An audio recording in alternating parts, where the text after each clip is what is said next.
Morning. Here we are, Monday, October 23rd, 2023. I'm Larissa. It's my video diary. Here I am with Mr. Hey, Mr. Hi. How are you? How are you, handsomest boy in the world? How are you, handsomest boy in the world? Yeah? How are you today? You see you had your snout in a rat hole? Did you? Daddy says that Fluffernutter has a rat family that's living with him, huh? Hmm. Not even Fluffernutter deserves that, huh? Daddy said he's gonna have to poison the rats. Yeah. Yeah. Is he gonna poison the rats? Is he? I know, buddy. I know. You shouldn't have to catch them all. No, because they're rats are yucca poo. They can make you sick. We don't want you sick. No. No, we don't. No. No, stay away from the rats. Yucca poo. Rats are yucca poo. Yeah, they are. The rats are yucca poo. You good boy. You're so good. So good, huh? You good boy. Oh, yeah. So good. He is. He's so good. Yeah. Yeah, so Fluffernutter's got some rat roommates, evidently. So don't our son. Fluffernutter. Big jerk. Big jerk chicken. Yeah. So, yeah, yesterday I did all my stuff that I was going to do, and I went and got some exercise. So, with the injuries that I've been dealing with, um, the most recent one is not from an attack specifically. A bunch of the injuries I have are from physical attack, but this recent one, the most recent one that I've been recovering from, it's been so hard, was the thing that popped in my back. So, not this past Lent, but the Ash Wednesday before. And I went, so when I went to ended up in the Dominican hospital in Dignity Health emergency room because something in my back popped, and it didn't pop on Ash Wednesday. It actually popped like 2 days before, and I was just by that Wednesday. I was in it was Omar's birthday, the day after Omar's birthday. I didn't want to go to the hospital on his birthday, so I was in so much pain. I couldn't stand up or sit down without screaming. I've never had pain like that before. It was so painful. Whatever that is, it's still. So between that and the issue with my hip and things, activity that I can do for cardio is very limited. And running has always been something that's been challenging for me. I can't really do it. And anyway, there's few things. I need something that's very low impact. And anyway, roller skating is something I can do. So I do it every now and then. I do it. I'd like to do it more. I used to do it more. I've been attacked at the roller skating rink. Um, a transgender person stuck me with a needle at the roller skating rink, and there there were a couple kids who were trying to hit me, right? Push me over. So I've been hurt there too, but roller skating itself, the activity itself I can do. So without being in excruciating pain afterwards. Um yeah, anyway, this thing with in my back, it's bad. It's really, really, really, really bad. And when it gets aggravated, like right now, since the injury, it's hard for me to hold my shoulder. My shoulder doesn't sit back naturally anymore. My right shoulder falls forward, and it's it's hard. It's really hard. So I like have to consciously, particularly if like I've been doing a lot of work, like I'm not going to be doing any sewing today. I have a sewing project that I'm working on, but I can't I can't do it because I can't work on it right now because my shoulder and back are hurting too badly.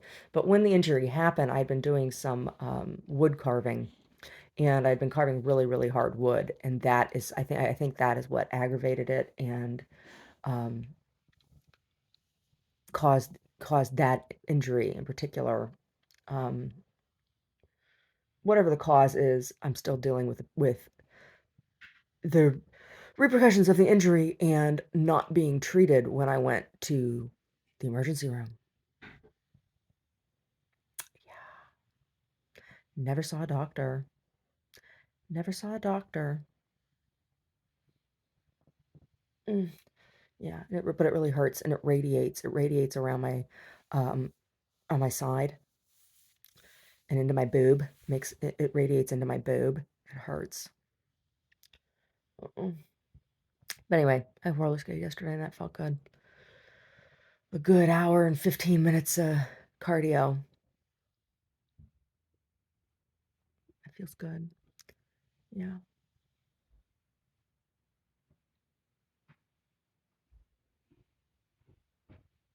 Mm.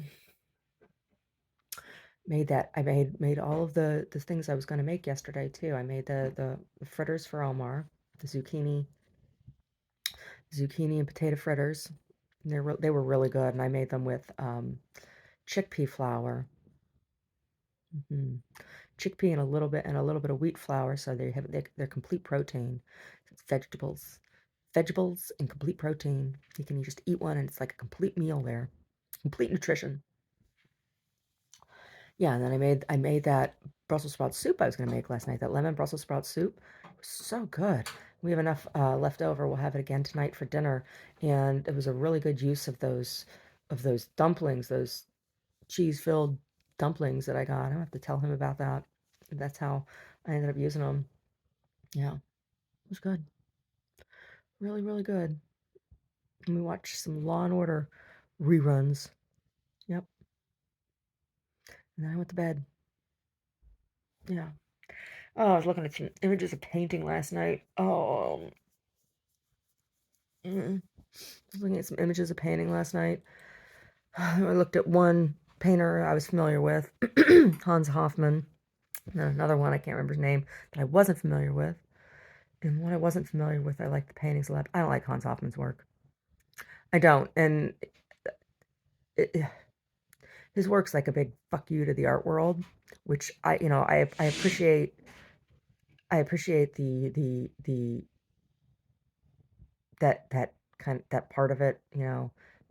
It was a some sort of commentary, but the majority of his work I don't like aesthetically or compositionally, and um, a woman could never get away with that shit, right?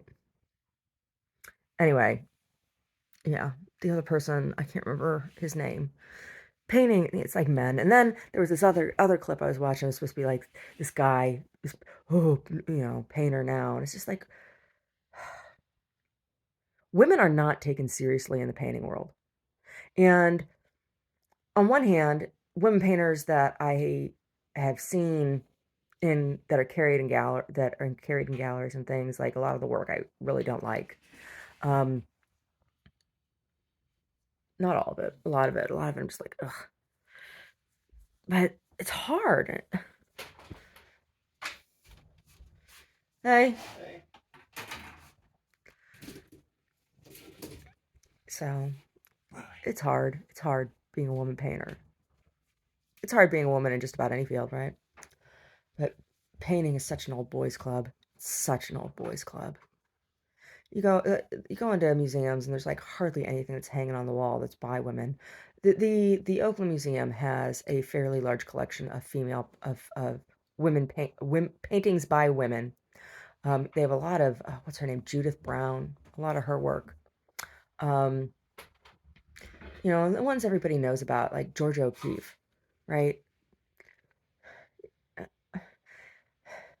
Her stuff reads better in photographs than it does in person. They have a number of her pieces at the De Young, at the De Young, yeah, at the De Young in their collection. And I'm just always, when I see them, where are you gonna go, Daddy? You gonna go with Daddy? When I see them, I'm always just disappointed. I don't know. When I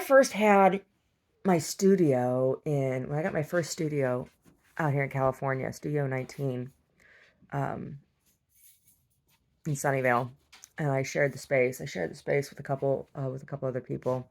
There's a few people. Oh my God, stories from that place. But the my first studio mate, Missy Satterberg. Oh, Missy, I hope you're well. She went into art therapy, but I hope she's still painting because her paintings were really good. And like I said, I'm few and far. It's few and far between that I like women painters. Missy's work was really nice, really, really, really, really nice. I loved her composition, and um, I loved her imagery. Missy and all her artichokes. Oh my God, she's from Fresno.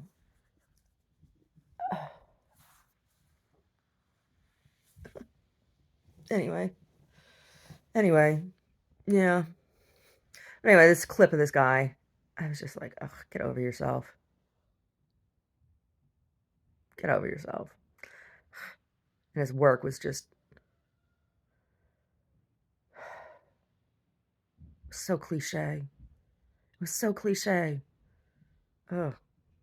I'm sure people must buy it because he had this high dollar production video made, interviewing him, whatever. I don't know. Today's a social Monday, so I got to get up and get moving. I showered last night, so all I got to do is PTA it. PTA it. Yeah. Oh, yeah. Yeah. So get into the gallery, and nobody's going to show up for Social Monday because nobody ever does. Like, why do I do this, Larissa? Why do you do this? Why do you do this? Because I think it's important. Um, so, the act of offering this is in some ways a performance art piece. Um, and people are welcome to participate. So the things I offer, I offer card reading drop in because I do card readings. I read cards. I read cards, and I am willing to do it for folks privately. And I offer the drop in because it's a much lower price. And so you can try it out. You can come in, try it out for cheap, cheap, and before you pay the big hourly rate, right? So, um, for $20, you can get a reading, one reading from one of my decks, one with one deck, right? When you make an appointment, come in privately, it's $300 for an hour and readings with three decks, right? And then after that, then I have Reiki drop in, same kind of thing. Like I take private Reiki appointments. Um, and if you're not familiar with Reiki, you can come in and have a drop in experience for 20 bucks before you pay $150 to come in for an appointment. Um, and then I offer this thing called Platonic Games for Grown-ups, which nobody has ever come to. Um, and Platonic Games for Grown-ups is reading out loud, reading Plato out loud together. And I believe that this is important because um, we start off with just a couple easy improv games to get people used to sitting together and hearing each other's voices and things, and then we read out loud. You read out loud from Plato, the Republic, because our country, our government is a republic. Our country is a republic, a democratic republic, based on the model that is outlined in Plato's Republic. And people don't understand that. They call it a democracy. We do not live in a democracy. We live in a democratic republic. And Plato is kind of funny. And I think it's a lighthearted way of gleaning understanding of our political system, of our governmental system. So that's what Platonic Games is. And then the games are the improv games that we use as warm up. We that we've never done because nobody ever comes. And then I have a writer's circle. I've had a couple people come to that. Um, and then a critique circle, and I've had nobody ever come to that. So critique circle is for, you bring in something that your work that you're finished. It's a finished work, right? It's I don't offer come paint together shit, no. Or come write together, no. This isn't a sip and stitch. That's not what this is. These are serious um, um, um, conversation kind of piece where you can get and give feedback. Um, a little more academic, right? And I also offer these as sober events, right? I offer soft drinks and water and popcorn. That's what's offered, right? So I do that because there are lots of things, particularly in this town where I have my gallery. Everything revolves around food and booze, and it's just an acknowledgement. I'm not, um, I'm not. I partake of substance, but you know, not everybody can, not everybody does, and not everybody wants to, right? And I think it's important to have spaces for that. I also offer my events on Social Mondays as intergenerational. So, 16 to 18-year olds are welcome to participate with a participating adult, right? I don't just say 16 to 18-year olds can participate because I don't want to run a teen group, right? That's not what this is about, you know? But it's not a senior group or anything else either. It's open for all generations to come together because there's nothing that we can't enjoy together, right? And I think that that's also something that is lacking in culture and society in general here in the United States is venue that is not segregated by age. Yeah.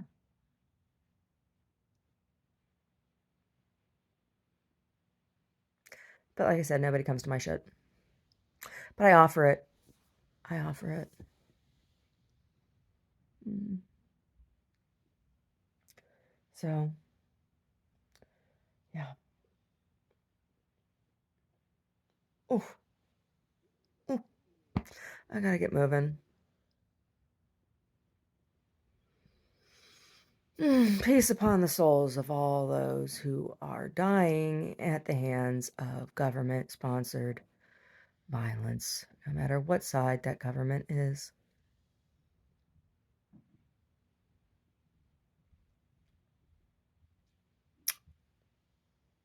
Shame upon the human race.